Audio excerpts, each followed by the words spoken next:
तो दोस्तों एक बार फिर से स्वागत है आप सभी का आपके अपने favourite English learning channel scholar English पर। मेरा नाम है दीपिका कुमावत और मैं इस चैनल पर वेरियस कॉम्पिटिटिव एग्जाम्स के लिए इंग्लिश सब्जेक्ट टीच करती हूँ। तो बेसिकली आज के इस वीडियो में हम डिस्कस करने जा रहे हैं द हिंदू एडिटोरियल का वोकैब एनालिसिस। आशा करती हूँ कि आप इन सेशंस के साथ रेगुलरली जुड़ रहे हैं और इनका बेनिफिट भी उठा रहे हैं, क्योंकि इन सेशंस का मकसद है आपकी वोकैब पावर को और ज़्यादा इन्हांस करना। और ये जो वोकैब सेशंस है ये बैंक, एसएससी, रेलवे, यूपीएससी या फिर किसी भी कॉम्पिटिटिव एग्ज़ाम के लिए इक्वली बहुत ही ज़्यादा इम्पॉर्टेंट है। तो चलिए और ज़्यादा देर ना करते हुए बढ़ते हैं हमारे वोकैब शो की ओर और जानेंगे कि आज का हमारा सबसे पहला वर्ड कौन सा है। तो आज का हमारा सबसे पहला वर्ड है फ्रिवलस। फ्रिवलस का मतलब होता है तुच्छ या फिर महत्वहीन, यानी कि ऐसी कोई बात, ऐसी कोई चीज़ जो बिल्कुल इम्पॉर्टेंट नहीं है, जो महत्वपूर्ण नहीं है, जो पॉइंटलेस है, मीनिंगलेस है, बेतुकी है, जिसका कोई मतलब नहीं है, ऐसी बातों को हम कहेंगे फ्रिवलस। और ये हमारे पास पार्ट्स ऑफ स्पीच में एग्जेक्टिव है, यानी कि विशेषण है। सिनोनिम इसका होता है अनइम्पॉर्टेंट, यानी कि महत्वहीन, जिसका कोई इम्पोर्टेंस नहीं है, जिसका कोई महत्व नहीं है। अब अगर बात की जाए इसके एग्जाम्पल की, तो एग्जाम्पल इसका है he was scolded for making frivolous complaints, यानी कि उसे जो है वो बेतुकी सी कंप्लेंट्स, यानी कि जो है वो जिसका कोई मतलब नहीं है, महत्वहीन कंप्लेंट्स यानी कि शिकायतें करने के लिए जो है वो उसे बहुत ज़्यादा डांटा गया। तो इस कॉन्टेक्स्ट में हम जो है वो फ्रिवलस इस वर्ड का अलग अलग सेंटेंसेस में यूज़ कर सकते हैं। देन इसी के साथ हम आगे जाएंगे हमारे नेक्स्ट वर्ड की ओर और जानेंगे कि इसके बाद हमारा अगला वर्ड कौन सा है। तो देन इसके बाद हमारा अगला वर्ड है गलिबल। गलिबल का मतलब होता है भोला भाला, यानी कि जो व्यक्ति बहुत ही ज़्यादा इनोसेंट होता है, भोला भाला होता है, जिसे ज़्यादा किसी चीज़ पर वो ज़्यादा ध्यान नहीं देता, भोलेपन में होता है जो व्यक्ति, जो बहुत ज़्यादा इनोसेंट होता है, ऐसे व्यक्ति को हम कहेंगे गलिबल। और ये हमारे पास पार्ट्स ऑफ स्पीच में एग्जेक्टिव है, यानी कि विशेषण है। सिनोनिम इसका होता है इनोसेंट या फिर ट्रस्टिंग, यानी कि जिसका भरोसा जो है वो आसानी से जीता जा सकता है, या फिर जो व्यक्ति बहुत ज़्यादा भोला होता है, यानी कि इनोसेंट होता है, मासूम होता है, उसे हम कहेंगे इनोसेंट या फिर ट्रस्टिंग। अब अगर बात की जाए इसके एग्जाम्पल की, तो एग्जाम्पल इसका है scammers often target gullible people, यानी कि जो स्कैमर्स होते हैं, यानी कि जो लुटेरे होते हैं, वो क्या करते हैं कि भोले भाले लोगों को जो है वो ज़्यादा टारगेट करते हैं, उन्हें जो है वो ज़्यादा लूटने की कोशिश करते हैं। तो इस कॉन्टेक्स्ट में हम जो है वो गलिबल इस वर्ड का अलग अलग सेंटेंसेस में यूज़ कर सकते हैं। देन इसी के साथ हम आगे जाएंगे हमारे नेक्स्ट वर्ड की ओर और जानेंगे कि इसके बाद हमारा अगला वर्ड कौन सा है। तो देन इसके बाद हमारा अगला वर्ड है क्वेल। क्वेल का मतलब होता है शांत करना, यानी कि किसी चीज़ को जो है वो शांत करने की कोशिश करना, किसी चीज़ को स्टेबल पोजीशन में लाने की कोशिश करना। इस कॉन्टेक्स्ट में हम जो है वो क्वेल का यूज़ करते हैं। यानी कि आप सपोज़ कीजिए कि कहीं पर जो है वो बहुत ज़्यादा भगदड़ मच चुकी है, बहुत ज़्यादा शोर शराबा है, हर कोई जो है वो इधर उधर जा रहा है, हर कोई प्रोटेस्ट कर रहा है, मारपीट हो रही है। तो ऐसी चीज़ों को जब शांत किया जाता है, यानी कि स्टेबल पोजीशन में लाया जाता है, तो उस एक्टिविटी को हम जो है वो क्वेल करना कह सकते हैं। तो इस तरह से आप जो है वो समझ सकते हैं कि क्वेल का मतलब क्या होता है। और ये हमारे पास पार्ट्स ऑफ स्पीच में वर्ब है, यानी कि क्रिया है। सिनोनिम इसका होता है सप्रेस या फिर ओवरकम, यानी कि किसी चीज़ को शांत करने की कोशिश करना, किसी चीज़ को कम करने की कोशिश करना, या फिर किसी प्रॉब्लम से उभरने की कोशिश करना, उसे हम क्या कहेंगे, सप्रेस या फिर ओवरकम। अब अगर बात की जाए इसके एग्जाम्पल की, तो एग्जाम्पल इसका है the police were able to quell the violent protest, यानी कि जो प्रोटेस्ट हो रहा था, यानी कि जो मोर्चे लगा रहे थे लोग। प्रोटेस्ट किसे कहते हैं, जो मोर्चे लगाते हैं, जो किसी बात के लिए जो है वो अनशन करते हैं, तो ऐसे लोगों को कहेंगे प्रोटेस्ट करना। तो जो लोग प्रोटेस्ट कर रहे थे उनको जो है वो शांत करने का सिर्फ एक ही व्यक्ति के पास इलाज था, और वो थे पुलिस, यानी कि police were able to quell the violent protest, यानी कि जो हिंसक प्रोटेस्ट है उनको शांत जो है वो सिर्फ पुलिस ही कर सकती थी। तो इस कॉन्टेक्स्ट में हम जो है वो क्वेल इस वर्ड का अलग अलग सेंटेंसेस में यूज़ कर सकते हैं। देन इसी के साथ हम आगे जाएंगे हमारे नेक्स्ट वर्ड की ओर और जानेंगे कि इसके बाद हमारा अगला वर्ड कौन सा है। तो देन इसके बाद हमारा अगला वर्ड है एक्वीज। एक्वीज का मतलब होता है मान लेना या फिर स्वीकार कर लेना, यानी कि जब भी आप कोई चीज़ जो है वो मान लेते हो या फिर एक्सेप्ट कर लेते हो, स्वीकार कर लेते हो, तो उसे हम कहेंगे एक्वीज। और ये हमारे पास पार्ट्स ऑफ स्पीच में वर्ब है, यानी कि क्रिया है। सिनोनिम इसका होता है एक्सेप्ट या फिर एग्री, यानी कि किसी चीज़ से जो है वो किसी चीज़ को स्वीकार करना, किसी चीज़ को अपना लेना, मान लेना, उसे हम कहेंगे एक्सेप्ट या फिर एग्री।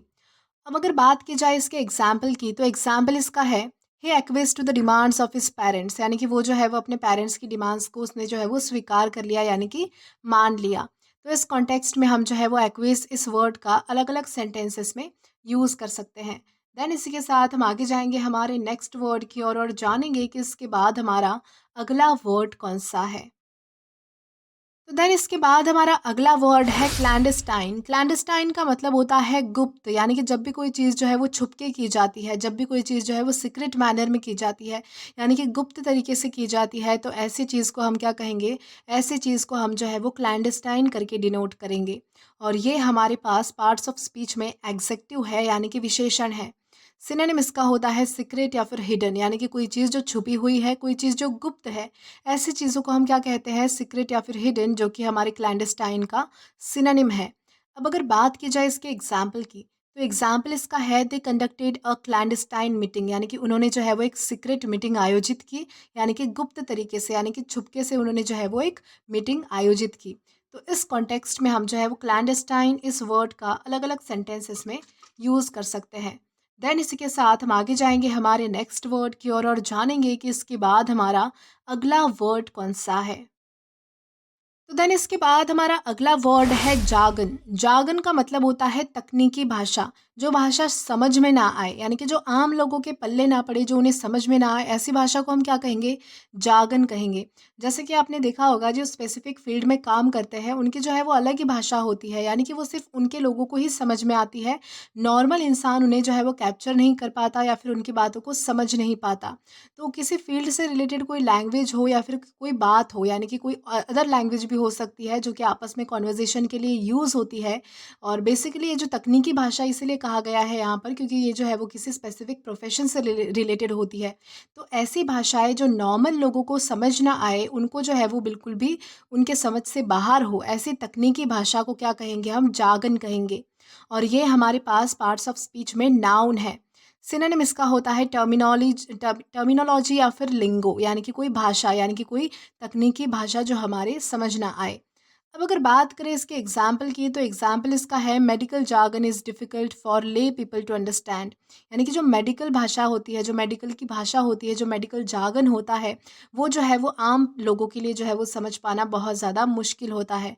अब जैसा कि आप एग्जाम्पल के लिए यही समझ लीजिए कि जो डॉक्टर की हैंड राइटिंग होती है, यानी कि जो हमें वो टैबलेट्स एंड मेडिसिन लिख के देता है, वो और किसी के समझ में नहीं आता है। वो कॉन्वर्जेशन सिर्फ जो केमिस्ट होता है उनके बीच और डॉक्टर होता है उनके बीच ही हो पाता है।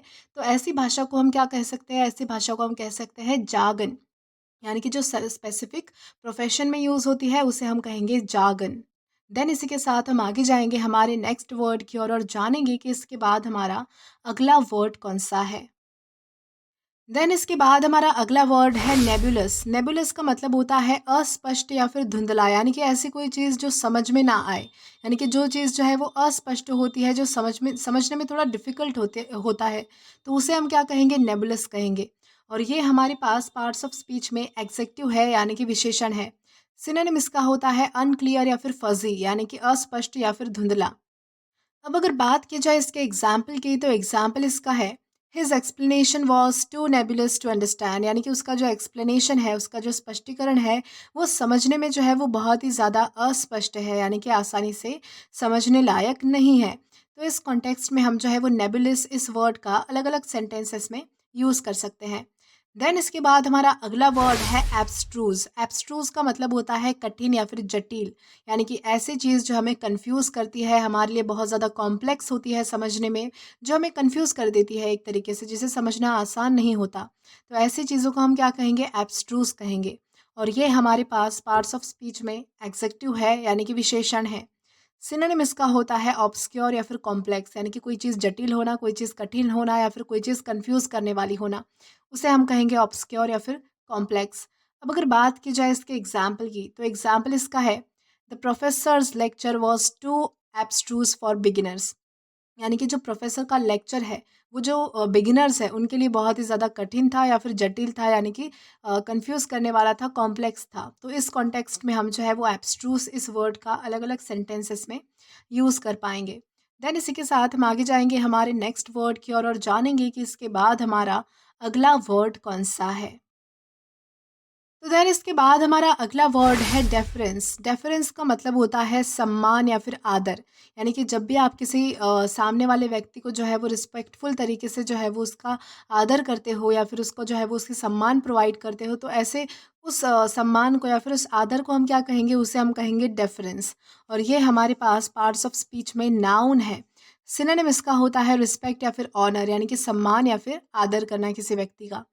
अब अगर बात की जाए इसके एग्जाम्पल की, तो एग्जाम्पल इसका है he show deference to his elders. यानी कि वो अपने से बड़ों को जो है वो सम्मान की भावना देता है, यानी कि वो जो है वो अपने से बड़ों के लिए आदर की भावना अपने मन में रखता है, उनसे जो है वो सम्मान से यानी कि रिस्पेक्टफुल तरीके से पेश आता है। तो इस कॉन्टेक्स्ट में हम जो है वो डेफरेंस इस वर्ड का अलग अलग सेंटेंसेस में यूज़ कर सकते हैं। देन इसी के साथ हम आगे बढ़ेंगे आज के हमारे लास्ट वर्ड की और जानेंगे कि हमारा वो वर्ड कौन सा होता है। तो आज का हमारा लास्ट वर्ड है ग्रैंडियोस। ग्रैंडियोस का मतलब होता है भव्य या फिर शानदार, यानी कि जो चीज़ बहुत ज़्यादा बड़ी होती है और जो जो चीज़ बहुत ज़्यादा बड़ी होने के साथ साथ जो है वो बहुत ज़्यादा लैविश होती है, यानी कि शानदार होती है, बहुत ज़्यादा लग्जूरियस होती है। तो ऐसी चीज़ों को हम कहेंगे ग्रैंडियोस। ग्रैंडियोस से आप मतलब समझ सकते हैं कि ग्रैंड का मतलब होता है बड़ा। तो उससे हम समझ सकते हैं कि कोई चीज़ जो बहुत ज़्यादा बड़ी है, बहुत ज़्यादा भव्य है, बहुत ज़्यादा शानदार है, मैग्निफिशेंट है, तो उसे हम कहेंगे ग्रैंडियोस। और ये हमारे पास पार्ट्स ऑफ स्पीच में एग्जेक्टिव है, यानी कि विशेषण है। सिनोनिम इसका होता है मैग्निफिशेंट या फिर लैविश, यानी कि बहुत ज़्यादा कोई चीज़ लग्जूरियस होना या फिर कोई चीज़ बहुत ज़्यादा बड़ी होना, यानी कि भव्य होना, उसे हम कहेंगे मैग्निफिशेंट। और अब अगर बात करें इसके एग्जाम्पल की, तो एग्जाम्पल इसका है the grandiose palace attracted many tourists.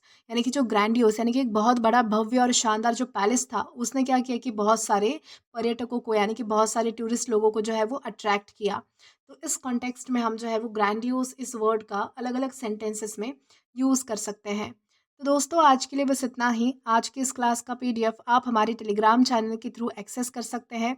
और अगर आपने अभी तक हमारा टेलीग्राम चैनल ज्वाइन नहीं किया है, तो टेलीग्राम पर English with Deepika Kumawat search करके या फिर डिस्क्रिप्शन में दिए गए लिंक के थ्रू डायरेक्ट आप हमारा टेलीग्राम चैनल ज्वाइन कर सकते हैं, ताकि आप कभी भी वीडियो से रिलेटेड कोई भी अपडेट मिस ना करें। और अगर आपको आज का ये वीडियो पसंद आया है तो do like this video, subscribe the channel and share as much as you can. और अगर आपने इससे पहले वाले वीडियोस नहीं देखे हैं, तो यहाँ पर मैंने एक प्लेलिस्ट प्रोवाइड की है, जहाँ पर आप क्लिक करके वो सभी पहले वाले वीडियोस भी एक्सप्लोर कर सकते हैं। Till then keep learning. Thank you.